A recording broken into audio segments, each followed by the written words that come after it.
Inje wach ma wuod mwalimu wacho kamano kan nano. Onge joma ng'won ka maloyo jofuambo.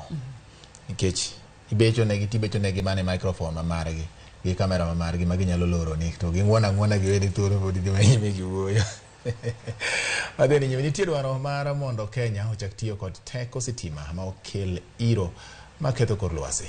Kwa mwajwang kano losero mano kelo Jokenya sekta ma teko stima jatan piny Kenya William Ruto owacho ni ma biro duoko piny nengo stima ka omedo ni piny owacho mare bende koro biro keto maino e tedo kod gas e udi kaka yo achiel mano mar bero lwasi e pachoka.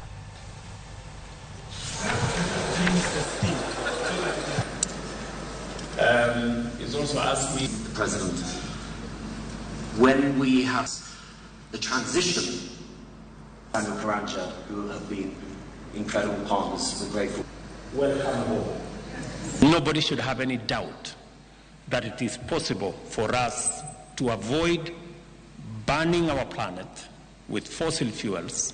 It is possible for us to exploit our renewable energy potential that is abundant in our continent, drive our development programs, develop our energy potential without necessarily putting our lives in danger as we are witnessing with climate change.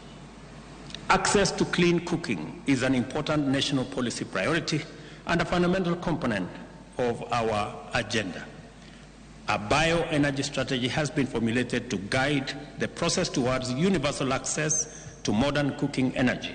In 2021, our energy compact on clean cooking was prepared and submitted at the high-level dialogue on energy, expressing Kenya's commitment to accelerate access to clean cooking. As part of implementing the compact, Kenya is launching an energy transition program where all public institutions shall shift away from biomass cooking gas fuels to cleaner and sustainable options.